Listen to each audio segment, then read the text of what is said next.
Глициология бул жер катмарлары атмосфера, литосфера, гидросферадагы табигый муздун бардык түрлөрү жана формалары жөнүндөгү илим. Демек, кар жана муз катмарлары мөңгүн изилдейт. Глициологиянын бирдиктүү жаратылыш объектиси бул глицосфера жана аны түзгөн гляциалдык система болуп саналат. Ал эми глициолог бул мөңгү изилдөөчү. Бул кесип сейрек кесиптердин бири. Бүгүнкү адис көрсөтүүбүздүн каарманы жаш илимпоз глициолог кесибинин ээси Бакыт Эрменбаев.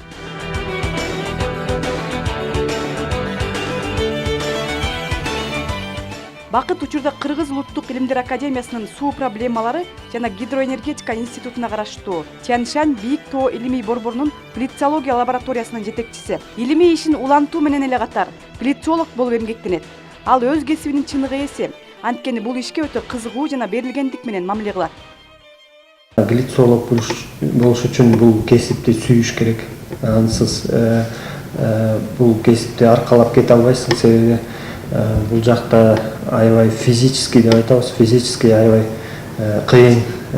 Мисалга эле биз кышында дагы жайында ал жакта көзөмөл жүргүзгөндөн кийин биз кышында тоого чыгып карды өлчөгөнгө туура келип отурат. Ар бир кышкысын ар бир ай сайын мөңгүнүн үстүнө чыгып барып канча кар жаап жатат. Ошо изилдеп ошону ченейбиз. Ак карлуу тоону жиреп, бийиктикке карай багыт алып кетип бараткандар альпинисттер эмес. Алар дал биз сөз кылып жаткан глициологдор. Глициологдор атайын мөңгү изилдөөчү станция болуп эсептелген Карабаткак тоосуна барышып, 15 күндөн кезекке туруп мөңгүлөрдүн эришин көзөмөлдөйт. Демек, суунун канча корошу, чыгымы, метеорологиялык изилдөөлөр, температуранын нымдуулугу, кардын деңгээли, жамгырдын жаашы, деги эле мөңгүдөн канча суу алынып жатат. Мына ушулардын бардыгын тактап, ченемин алып турган Тянь-Шань бийик тоо илимий борборунун глициологдорунун милдети. Карабаткакта азыркы биз Тянь-Шань илимий борбору толугу менен Союз учурунда жасалган иш жумуштардын бардыгын толугу менен өзүнө келтирип, баягы улантууга аракет жасап, ошонун бардыгын иш жүзүнө ашырып отурабыз. Азыр кыш бою, жай бою биз ошол жакта көзөмөл жүргүзөбүз. Суу өмүр булагы. Андыктан азыркы мезгилде суу көйгөйү глобалдык маселелерден. Мына ушул тууралуу Адис да өз оюн билдирет.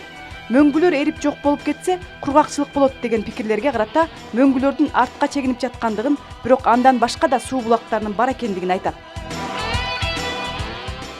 Андай кургакчылык болуп кетиш толугу мүмкүн эмес, себеби баягы мөңгүлөр туура эрип жатат. Действительно мөңгүлөр аябай артка чегинип, азайып жатат. Бирок мөңгүлөрдөн сырткары биздин башка дагы бир суу булактар бар да.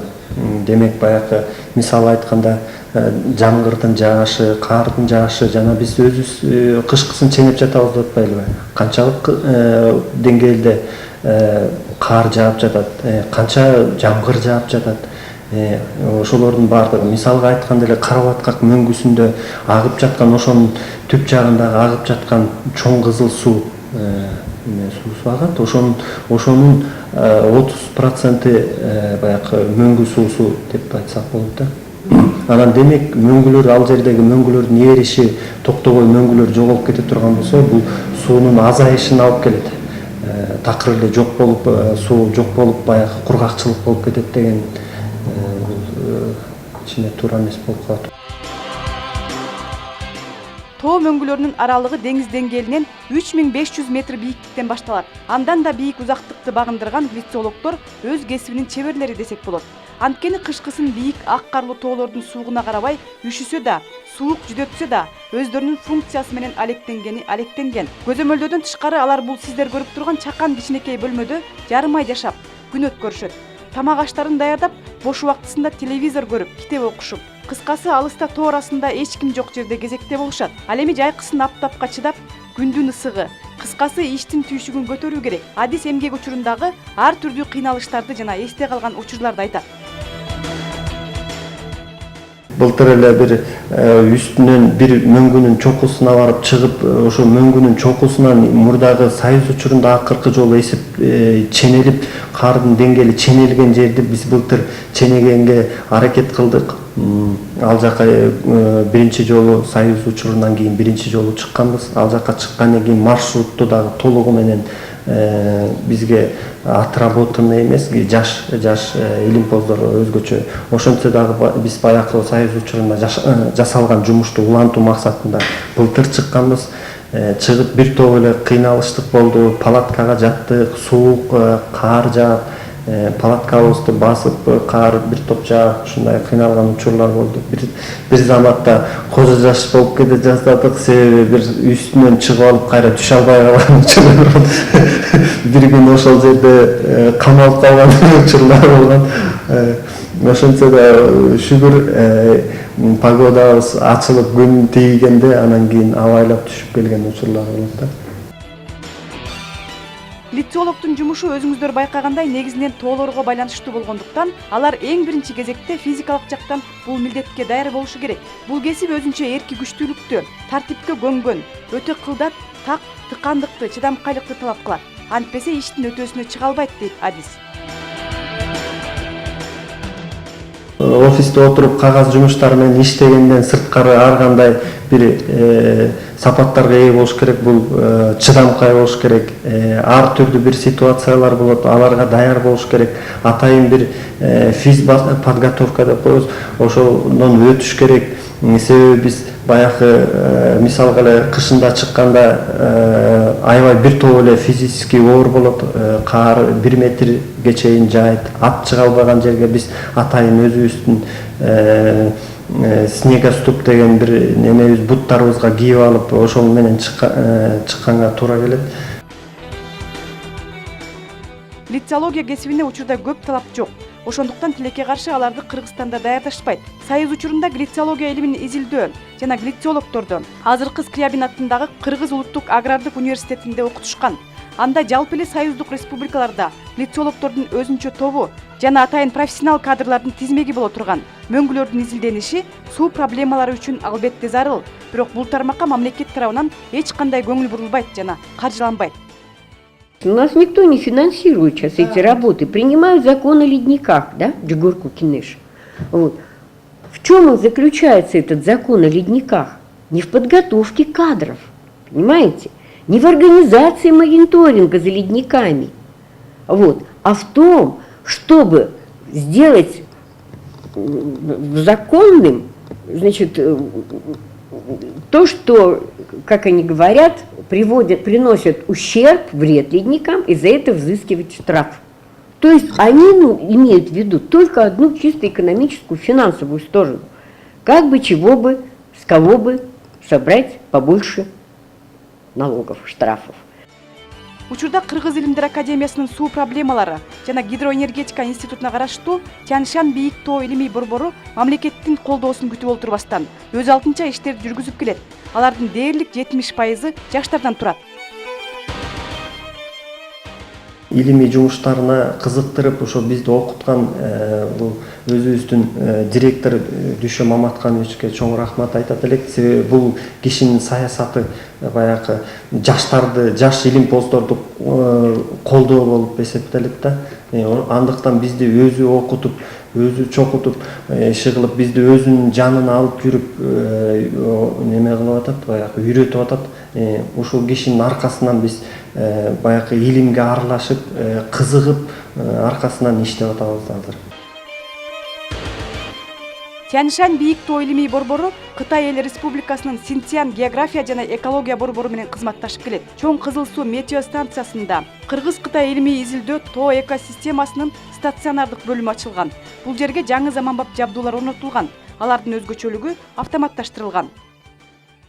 Бул орнотулган автоматический метеостанция жасалганы Ликор Канададан жасалган. Андан сырткары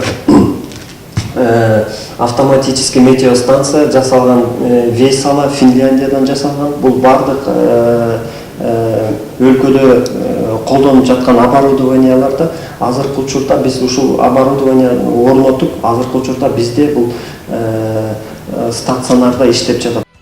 Бул замандын талабына ылайык жабдууларды алуудан тышкары Синтиян институтуна биздин өлкөдөн жаш илимпоздор барып, тажрыйба алмашып, алардын иштөө ыкмаларын үйрөнүп келип турушат. Андан сырткары биздин жаш илимпоздор барып, ошол Кытайга барып, ошол жакта окуп, азыркы методдор менен, жаңы методдор менен, Союз учурундагы эмес, азыркы жаңы методдор менен иштегенге аракет кылып, ошолордун атайын бир программаларын үйрөнүп, Өз киндигин өзү кесип демекчи, жаш илимпоздор глицология боюнча өнүгүүнү ойлошуп, ар түрдүү эл аралык уюмдардын жарыялаган атайын программаларына катышышат. Алардын мисалында глицолог жаш окумуштуу Бакыт Эрменбаев Непал өлкөсүнүн Катманды шаарына барып, тренингге катышып келген. Ал жердин жаратылышы менен таанышып, эң негизгиси, ал жактын иштөө методдорун үйрөнүп, мөңгүнүн балансын эсептөө, көзөмөлдөп өлчөп гана калбай, алардан жыйынтык чыгаруу ыкмалары менен бөлүшүү. Ал үчүн заманбап техниканы колдонууну, үйрөнүүнү жана башка бир катар маалыматка ээ болуп кайткан. Бул жердин бийиктиги 4900 метр бийиктикте. Бул жерде аябай абанын жетишсиздиги аябай байкалып турат да.